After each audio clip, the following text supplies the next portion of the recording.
할렐루야. 오늘도 새벽에 만나는 하나님 오신 여러분들을 우리 예수님의 이름으로 환영하고 축복합니다. 함께 기도하겠습니다. 하나님의 은혜 감사를 드립니다.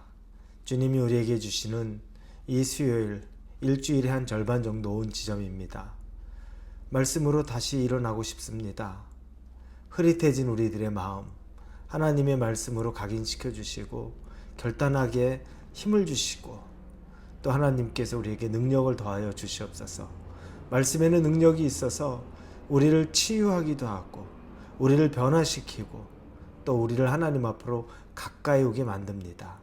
말씀의 능력 안에 머물러 있기를 원하는 자들에게 한없는 은혜로 함께하여 주옵소서. 예수님의 이름으로 기도합니다. 아멘. 우리에게 주신 하나님의 말씀은 사무엘상 9장입니다. 9장 15절에서 21절 말씀을 같이 보겠습니다. 사무엘상 9장 15절부터 21절입니다. 사울이 오기 전날에 여호와께서 사무엘에게 알게 하여 이르시되 내일 이맘때에 내가 베냐민 땅에서 한 사람을 내게로 보내리니 너는 그에게 기름을 부어 내 백성 이스라엘의 지도자로 삼으라. 그가 내 백성을 블레셋 사람들의 손에서 구원하리라. 내 백성이 부르짖음이 내게 상달되었으므로 내가 그들을 돌아보았노라 하셨더니 사무엘이 사울을 볼 때 여호와께서 그에게 이르시되 보라 이는 내가 네게 말한 사람이니 이가 내 백성을 다스리리라 하시니라. 사울이 성문 안 사무엘에게 나아가 이르되 선견자의 집이 어디인지 청하건대 내게 가르치소서 하니 사무엘이 사울에게 대답하여 이르되 내가 선견자니이니라. 너는 내 앞서 산당으로 올라가라. 너희가 오늘 나와 함께 먹을 것이요 아침에는 내가 너를 보내되 내 마음에 있는 것을 다 내게 말하리라. 사흘 전에 이른 내 암나기들을 염려하지 말라. 찾았느니라. 온 이스라엘이 사모하는 자가 누구냐? 너와 내 아버지의 온 집이 아니냐 하는지라. 사울이 대답하여 이르되 나는 이스라엘 지파의 가장 작은 지파 베냐민 사람이 아니니까 또 나의 가족은 베냐민 지파 모든 가족 중에 가장 미약하지 아니하나이까. 당신이 어찌하여 내게 이같이 말씀하시나이까 하니. 아멘. 베냐민 지파에 기스라는 사람이 있습니다. 이 기스라는 사람의 아들 중에 사울이 있습니다. 사울은 베냐민 지파 출신인데 외모로 보니까 우리가 읽지는 않았는데 외모로 사울은 키가 훤칠하고 준수하였다고 본문에서 말하고 있습니다. 용모가 아주 좀 특출났던 것 같아요. 다른 사람보다 머리 하나가 더 있을 정도로 키가 크고 외모 준수했다고 나오는데 그런데 이 기스가 자기의 짐승이 한 마리 없어졌습니다. 이제 도망을 간 거죠. 그런데 아들 사울에게 이 짐승을 찾아오라고 말합니다. 그래서 이 아들은 자기 종과 함께 베냐민 지역 곳곳을 다 찾아다니는데 찾지를 못합니다. 꽤 멀리까지 갔는데도 찾지를 못합니다. 이렇게 도저히 방법이 없을 때 사울과 같이 있었던 그의 종이 말합니다. 먼 지역까지 지금 와 있는데 이 근방에 하나님의 선견자가 있는데 굉장히 용하다고 합니다. 그 사람에게 찾아간다면 무언가 해답을 줄 것 같습니다. 그러자 베냐민 지파의 사울이 이야기하기를 그냥 갈 수는 없지 않느냐. 우리가 뭔가 예물을 준비해서 가자라고 해서 그들이 또 예물을 준비해서 그 길을 가는데 이제 사무엘의 얼굴을 모르는데 사무엘을 마주치게 됩니다.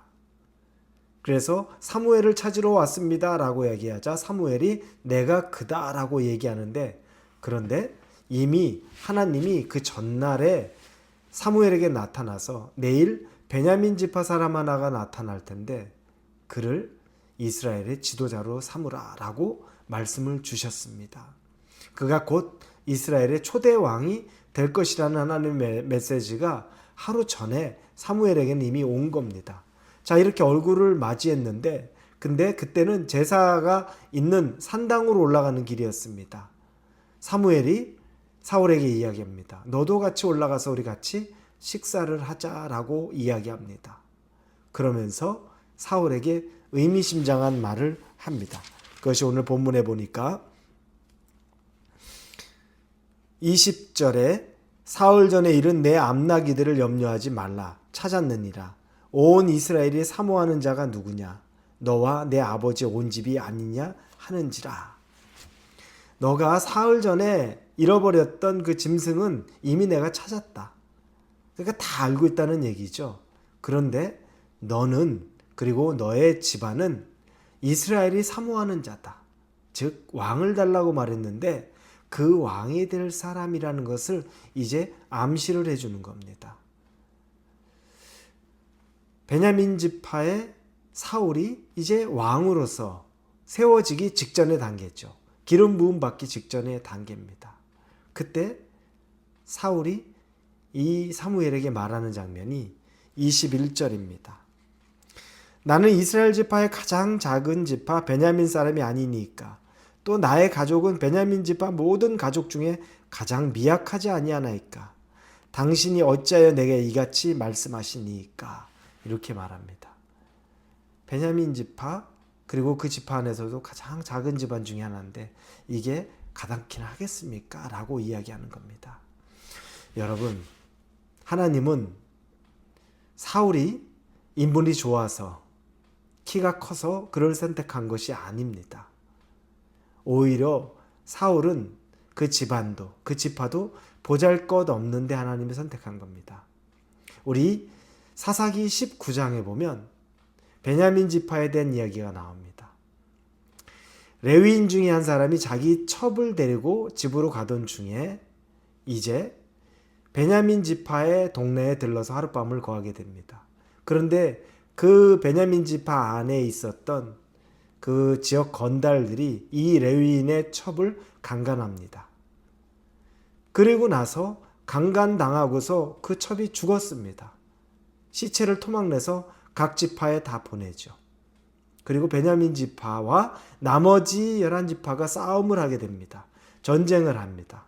그리고 베냐민 지파는 거기서 항복하는 것이 아니라 그래? 우리 한번 싸워보자. 형제끼리 처음으로 싸움 붙는 일이, 지파에서 싸움 붙는 일이 생긴 비극적인 사건인데 그 사건으로 베냐민 지파에는 600명의 남자만 남고 다 죽습니다. 아주 문제가 심각해졌고 비참한 일이 생겼죠. 베냐민 지파는 이런 과거를 갖고 있습니다. 그런데 하나님이 이스라엘의 초대 왕을 세우는데 이 베냐민 지파를 통해서 세우겠다는 겁니다. 참 놀랍지 않습니까? 저는 왜 베냐민 지파일까라고 생각하는데 이게 놀랍더라고요. 하나님은 보잘것없는 자, 흠결이 너무너무 심해서 과거를 생각하면 베냐민 참 몹쓸 짓 했지 할 만한 그 지파에서 왕이 나오게 만드는 것. 그게 하나님의 섭리입니다.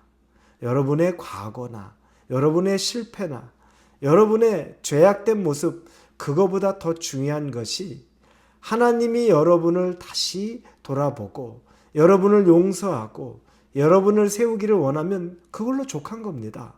과거는 과거고 오히려 과거, 연약하고 죄가 많았던 사람이 하나님 앞에 돌이키면 하나님은 그게 더 소중한 겁니다. 그리고 베냐민 지파 내에서도 기스 집안이 작은 집안이라고 사울이 자기 스스로가 이야기합니다. 하나님은 대단한 문벌과 엄청난 사람을 통해서 일하기를 원하시는 게 아닙니다.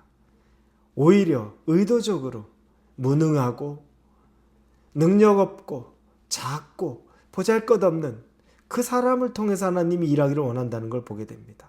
그래서 고린도전서 1장 27절에 이렇게 쓰여 있죠.